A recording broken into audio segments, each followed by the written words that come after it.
Internet বিড়ম্বনায় টালমাটাল e-commerce খাত, বিপাকে ৫ লাখ ক্ষুদ্র উদ্যোক্তা। মোবাইলের ডাটা চালুর বিষয়ে অপারেটরদের সঙ্গে বৈঠকে তথ্য প্রযুক্তি প্রতিমন্ত্রী।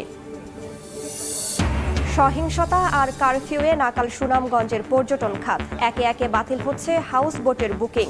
পর্যটক ভাড়ায় মৌসুমের শুরুতেই ক্ষতি প্রায় ৫০ কোটি।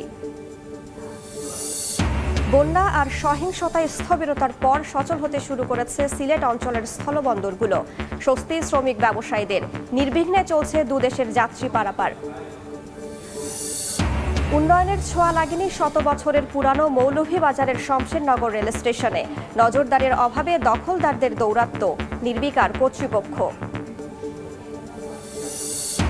এবং প্রথমবার মালয়েশীয় ও প্রবাসী শিল্প মেলায় বাংলাদেশ, তুলে ধরা হয় সমৃদ্ধ সাংস্কৃতিক ঐতিহ্য। হস্তশিল্পের ভূয়সী প্রশংসা দর্শনার্থীদের।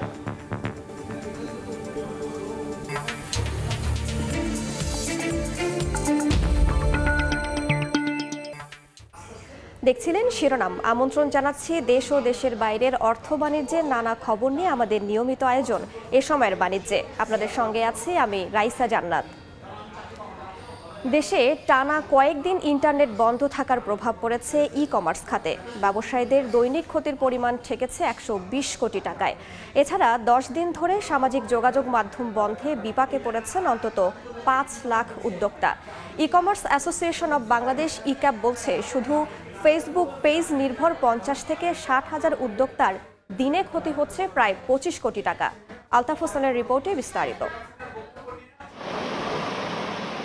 ২ বছর ধরে ই-কমার্স মানে ফেসবুকে পেজ খুলে ব্যবসা করে আসছেন শিরিনা আক্তার। দৈনিক ৪ থেকে ৫ হাজার পোশাক বিক্রি করে যা আয় হতো তা দিয়ে মিটত সংসারের বাড়তি খরচ। কিন্তু সম্প্রতি ছাত্র আন্দোলনকে উস্কে দিয়ে চালানো নাশকতা ও অগ্নিযোগে ইন্টারনেট সেবা বন্ধ হলে বন্ধ হয়ে যায় তার আয়ের পথও। সাধারণত ভিডিও দিয়ে রিলস করে আপলোড দিয়ে দৃষ্টি আকর্ষণ করি, এটা করতে পারছি না। ১০ দিনে অন্তত মিনিমাম আমার ৩০টা বা ৪০টা ড্রেস চলে যেত, সেটা এখন যাচ্ছে না। ড্রেসটা ঘরে থেকেই যাচ্ছে। ফেসবুক ছাড়া আমাদের এই ক্ষতিটা পোষানো যাবে না।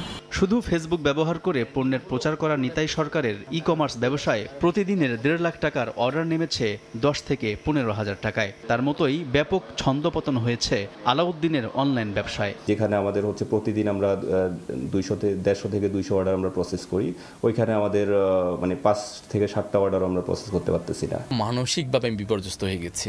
এবং আমার টিম 100% সেল আমি বলতে পারি ফেসবুকে ক্ষতি হইতো, এটা এখন 95% নাই। E-commerce association of Bangladesh e-CAB বলছে, গত ১০ দিন ধরে ফেসবুক বন্ধ থাকায় চরম বিপাকে পড়েছেন ৫ লাখের বেশি অনলাইন ভিত্তিক উদ্যোক্তা।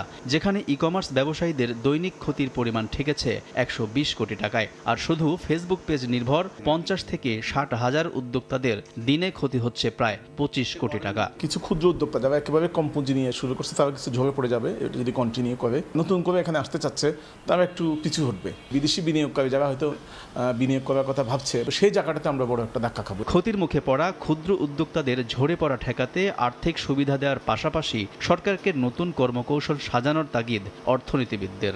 অচল অবস্থা খুব বেশি দিনের নয়, কিন্তু যতটুকু ক্ষতি হয়েছে সেটা কিন্তু ব্যাপক। তারা এমনিতেই হয়তো অল্প পুঁজিতে ব্যবসা করেন এবং এদের মধ্যে অনেকেই কিন্তু বসে গেছেন ইতিমধ্যে। তার কারণ ৮-১০ দিন যদি তারা ব্যবসা করতে না পারেন, তাহলে সেক্ষেত্রে তারা কিন্তু আর ব্যবসা নিয়ে আর ঘুরে দাঁড়ানো তাদের জন্য অত্যন্ত কঠিন। ধীরে ধীরে ওয়েবসাইট ভিত্তিক ই-কমার্স বিজনেস চালু হতে শুরু করলেও কবে নাগাদ আবার ফিরবে ই-কমার্স, সে অপেক্ষায় উদ্যোক্তারা। আলতাফ হোসাইন, সময় সংবাদ, ঢাকা। রাজধানীতে আরও ২ ঘন্টা বাড়ল কারফিউ শিথিলের সময়। সকাল ৭টা থেকে শুরু হয়ে বিকেল ৫টা পর্যন্ত শিথিল থাকবে। গত সপ্তাহের তুলনায় দোকানপাট, বাজার সব জায়গায় বেড়েছে মানুষের ভিড়। চলছে অফিস আদালত। গত বুধ, বৃহস্পতিবারের তুলনায় কর্মঘণ্টাও বেড়েছে আজ। সকাল ৯টা থেকে বেলা ৩টা পর্যন্ত অফিস আর ব্যাংকিং কার্যক্রম চলবে সকাল 10টা থেকে বেলা ৩:৩০। সকাল থেকে রাজধানীর বিভিন্ন সড়কে দেখা যায় যানজট। রাজধানী ঢাকায় আজ কারফিউ শিথিল থাকবে ১১ ঘন্টা। বিকেল ৫টার পর আবারও বলবৎ হবে কারফিউ।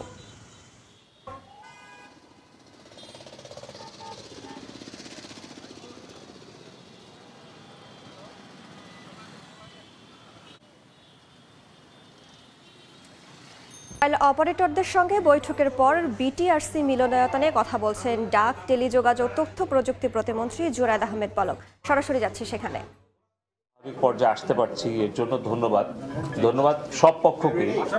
একদিকে ধরেন নিয়ন্ত্রণকারী কমিশন, অপরদিকে আইন শৃঙ্খলা রক্ষাকারী বাহিনী, গোয়েন্দা সংস্থা, অপরদিকে সংবাদ মাধ্যম, গণমাধ্যম এবং মোবাইল নেটওয়ার্ক অপারেটর, সবাইকেই আমরা ধন্যবাদ দিচ্ছি।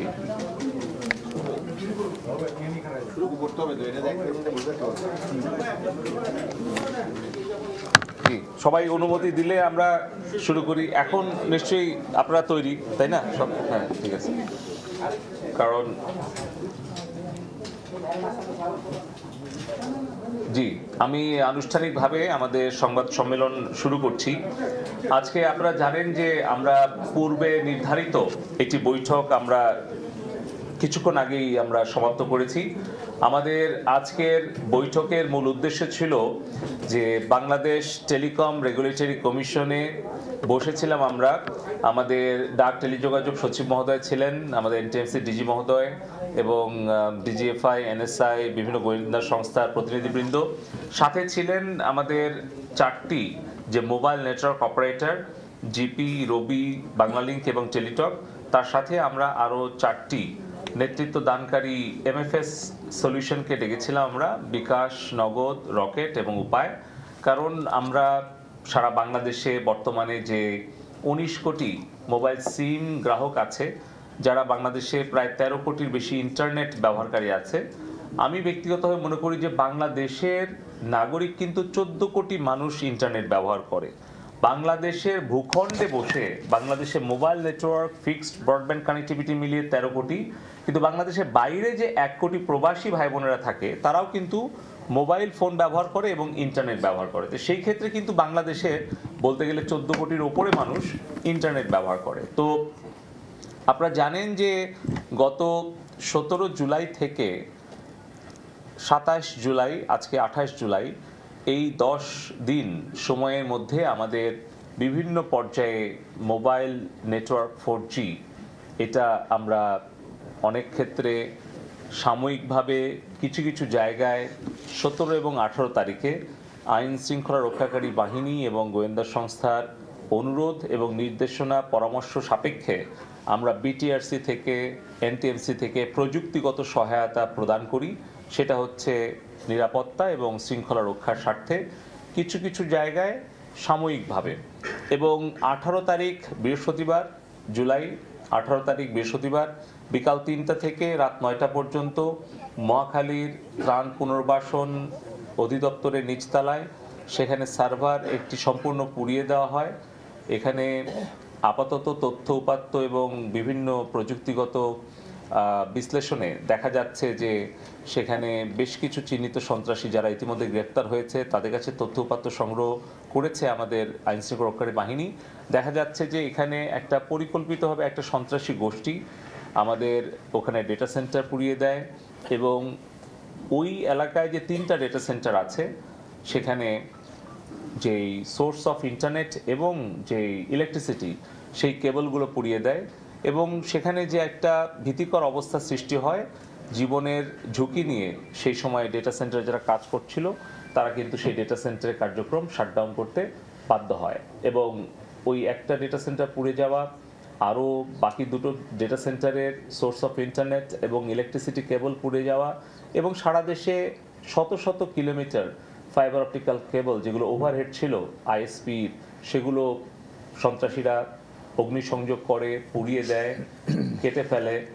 এবং পাশাপাশি আমাদের কক্সবাজার, চট্টগ্রাম হয়ে ঢাকায় যে ফাইবার অপটিক্যাল কেবল ছিল সেটা সড়ক এবং সেতু মেরামতের কারণে বেশ কিছু জায়গায় ওভারহেড ছিল, সেগুলো সন্ত্রাসীরা পুড়িয়ে দেওয়ার ফলে আমরা 2 দিন পরে জানতে পারি যে কোন এক্স্যাক্টলি লোকেশনে এই তারগুলো পুড়ে গেছে। তখন সেনাবাহিনীর তত্ত্বাবধানে সেটা মেরামত করা হয়।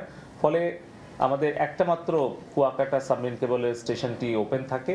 আমরা জরুরি কার্যক্রম চলমান রাখার জন্য ইন্টারন্যাশনাল এয়ারপোর্ট, আমাদের সি পোর্ট, তারপরে আস্তে আস্তে পর্যায়ক্রমে আমরা আমাদের যেই ডিপ্লোম্যাটিক এনক্লেভ, কূটনৈতিক পাড়া, মিডিয়া, বাণিজ্যিক কেন্দ্র, ব্যাংকিং এরিয়া, এগুলোতে আমরা ইন্টারনেট দেই। ফলে 3 দিন আমরা অধিকাংশ আমাদের কেন্দ্রগুলো বিশ্বের সাথে ইন্টারনেট বিচ্ছিন্ন হয়, কিন্তু 3 দিন সম্পূর্ণ বিচ্ছিন্ন না হলেও আমাদের জরুরি সেবাগুলো, জরুরি কার্যক্রমগুলো, আন্তর্জাতিক যোগাযোগ আমরা রক্ষা করতে পারি। তো আমাদের স্যাটেলাইট আপ অ্যান্ড রানিং ছিল, আমাদের ইন্টারনেট আমরা সাময়িকভাবে বিঘ্ন ঘটে ব্যাহত হয় সারা দেশে ইন্টারনেট সংযোগ প্রদানের জন্য। তো আজকে আমরা সিদ্ধান্ত গ্রহণ করেছি আমাদের বৈঠক শেষে যে আজকে বিকাল 3টার সময়ে আমরা আমাদের মোবাইল নেটওয়ার্কে 4G ইন্টারনেট কানেক্টিভিটি আমরা পুনঃস্থাপন করতে পারবো ইনশাল্লাহ, এবং বিকাল 3টার পর থেকে সারা দেশে মোবাইল নেটওয়ার্ক 4G পুনঃস্থাপন করা হবে ইনশাল্লাহ, এবং তার জন্য প্রযুক্তিগত সহায়তা আমরা সবসময় দেব, এবং মোবাইল নেটওয়ার্ক অপারেটর তারাও যত দ্রুত সম্ভব তাদের প্রস্তুতি গ্রহণ করবে, এবং আশা করছি আমরা যে আজকে বিকাল 3টা থেকে আমরা পুনরায় মোবাইল 4G নেটওয়ার্ক আমরা পুনঃস্থাপন করতে পারবো। এর সাথে সাথে যারা মোবাইলের গ্রাহক, যারা ইন্টারনেটের যে প্যাকেজগুলো ছিল, ডেটাগুলো ছিল, সেটি আসলে তাদের তো ব্যক্তিগতভাবে কোনো দোষ না, কিন্তু এই নেটওয়ার্কটা আসলে নিরবিচ্ছিন্ন না থাকাতে তারা সেই সময় ইন্টারনেটটা ব্যবহার করতে পারেনি। এই সকল বিষয় বিবেচনা করে আমরা আলোচনা সাপেক্ষে আমরা সিদ্ধান্ত গ্রহণ করেছি যে 3 দিনের জন্য আমরা মোবাইল নেটওয়ার্ক যারা আসবেন, ব্যবহার করবেন এবং 4Gতে যখন যুক্ত হবেন, তখন মোবাইল ইন্টারনেট ব্যবহারকারী প্রত্যেক গ্রাহক 3 দিনের জন্য 5GB বোনাস তারা ডেটা পাবেন। এটা হচ্ছে বোনাস ডেটা সকল ইন্টারনেট গ্রাহক যারা মোবাইল ফোনে ইন্টারনেটে যুক্ত হবেন আজকে 3টার পর, তারা 3 দিনের মধ্যে তারা এই 5GB ডেটাটা প্যাকেজটা তারা বোনাস হিসেবে পাবেন। এই বিষয়ে মোবাইল নেটওয়ার্ক অপারেটর তারা সবাই সম্মত হয়ে গেছেন দীর্ঘ আলোচনা শেষে। তো এই হচ্ছে আজকের দুটো আমাদের জরুরি ঘোষণা ছিল। মাননীয় প্রধানমন্ত্রী জননেত্রী শেখ হাসিনার সুযোগ্য নেতৃত্বে আমরা দ্রুতই ইনশাআল্লাহ আমাদের সার্বিক পরিস্থিতি আমরা স্বাভাবিক পর্যায়ে নিয়ে আসতে পারবো, এবং আমাদের সকল কার্যক্রম আসলে এখন ইন্টারনেটের ওপরে অনেকটাই নির্ভরশীল। আমরা বলতে গেলে আমাদের শিক্ষা, স্বাস্থ্য, বাণিজ্য এবং আমাদের সকল কার্যক্রম, আর্থিক লেনদেন সবকিছুই আসলে এখন ইন্টারনেট নির্ভর হয়ে গেছে। মাননীয় প্রধানমন্ত্রী শেখ হাসিনার সুযোগ্য নেতৃত্বে মাননীয় আইসিটি উপদেষ্টা সজীব ওয়াজেদ জয় ভাইয়ের তত্ত্বাবধানে আমরা ডিজিটাল বাংলাদেশ সফলভাবে বাস্তবায়ন করেছিলাম বলেই আজকে কিন্তু এই ডিজিটাল বাংলাদেশের প্রযুক্তির সেবাটা সকলে পাচ্ছে। আমরা আগামী দিনে আমাদের এই সেবাগুলো আরও সম্প্রসারিত করতে চাই, এবং আমরা আশা করছি দেশের সকল জনগণ মাননীয় প্রধানমন্ত্রী জননেত্রী শেখ হাসিনার পাশে থেকে আমাদের আইন শৃঙ্খলা রক্ষা করার জন্য এবং এই সকল সন্ত্রাসী দেশদ্রোহীদের বিরুদ্ধে ঐক্যবদ্ধ হয়ে প্রতিহত করার জন্য সরকারের পাশে থাকবে, সহযোগিতা করবে। এই প্রত্যাশা রেখেই আমাদের আজকের সংবাদ সম্মেলন এখানেই সমাপ্ত ঘোষণা করছি। জয় বাংলা। অস্থিতিশীল পরিস্থিতি ও চলমান কারফিউয়ের প্রভাবে সুনামগঞ্জে পর্যটক না আসায় বাতিল হয়েছে হাউস বোটের কয়েকশো বুকিং। এতে ক্ষতির মুখে পড়েছেন মালিক ও ব্যবসায়ীরা। জলপরি, জলতরঙ্গ, জলবিলাস, অভিযাত্রী, হাসন্তরী ও নীলাঞ্জনা সহ নানা নামের হাউসবোট। সুরমা নদীর তীরে সারিবদ্ধভাবে নোঙর করা আছে দৃষ্টিনন্দন এসব প্রমোদদড়ি।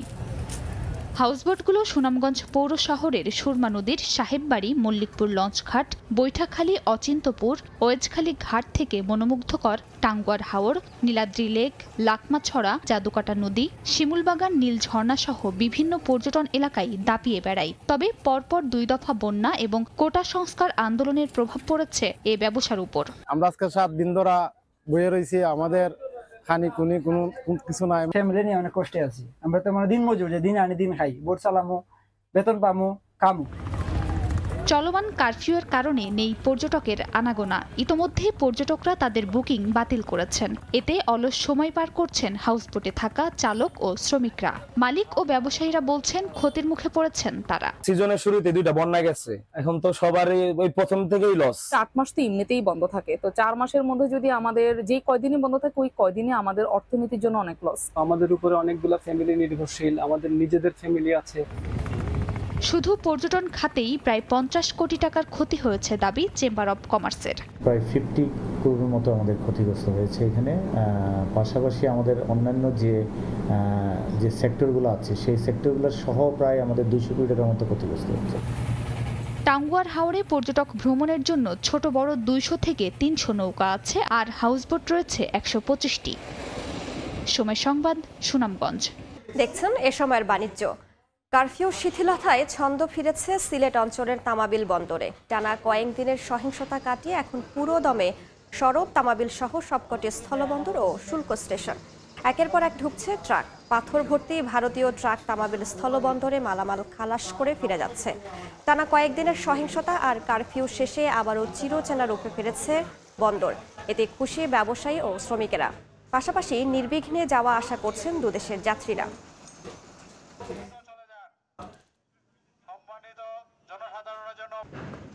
দেখছেন এ সময়ের বাণিজ্য। আইএফআইসি ব্যাংকিং সেবায় যুক্ত হলো শরিয়া ভিত্তিক আধুনিক ব্যাংকিং সেবা আইএফআইসি ইসলামী। বৃহস্পতিবার রাজধানীর পল্টনে আইএফআইসি টাওয়ারে এই ব্যাংকিং সেবার আনুষ্ঠানিক উদ্বোধন করা হয়। গ্রাহকদের প্রচলিত ব্যাংকিংয়ের পাশাপাশি পরিপূর্ণ ইসলামিক ব্যাংকিং সেবা দেওয়ার লক্ষ্যে এই ব্যবস্থা চালু করা হয়েছে। জানানো হয়, এখন থেকে শাখা উপশাখায় আইএফআইসির দেশব্যাপী ছড়িয়ে থাকা 1400-র বেশি শাখা উপশাখা থেকে ইসলামী ব্যাংকিং সেবা নিতে পারবেন গ্রাহকরা। উদ্বোধনী অনুষ্ঠানে প্রধান অতিথি হিসেবে উপস্থিত ছিলেন প্রধানমন্ত্রীর বেসরকারি শিল্প ও বিনিয়োগ বিষয়ক উপদেষ্টা এবং আইএফআইসি ব্যাংকের চেয়ারম্যান সালমান এফ রহমান।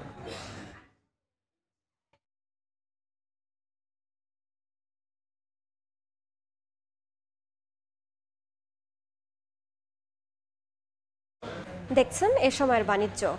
মালয়েশিয়ার সাংস্কৃতিক বৈচিত্র্য এবং শৈল্পিক প্রতিভাকে তুলে ধরার লক্ষ্যে কুয়ালালামপুর প্যাভিলিয়ন দামানসারা হাইটসে আয়োজিত হয়েছে মালয়েশিয়ান ও প্রবাসী শিল্প মেলা। 26 জুলাই আনুষ্ঠানিক উদ্বোধনের মাধ্যমে শুরু হওয়া এই মেলা চলবে আগামী 4 আগস্ট পর্যন্ত, যেখানে প্রথমবারের মতো অংশ নিয়েছে বাংলাদেশ। এবছর মেলার আয়োজক প্রতিষ্ঠান সোরিয়াতা রিসোর্সেস এবং আর্ট মার্কেট মালয়েশিয়া।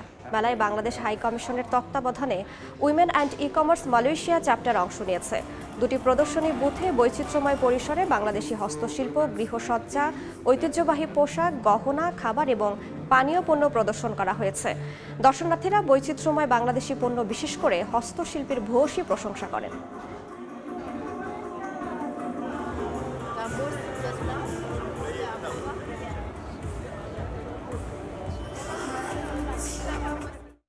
এ পর্যায়ে শীর্ষ সংবাদগুলো জানিয়ে দিচ্ছি আরও একবার।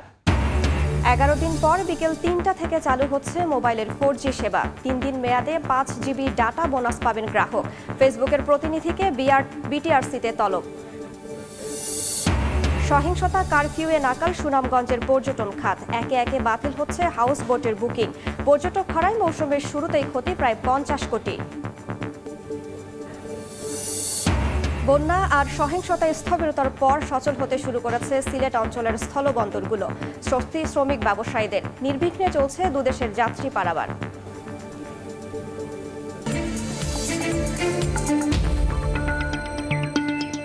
এই ছিল এ সময়ের বাণিজ্যে। সময় সংবাদের সঙ্গে থাকবেন সহকর্মী ওমরিনা।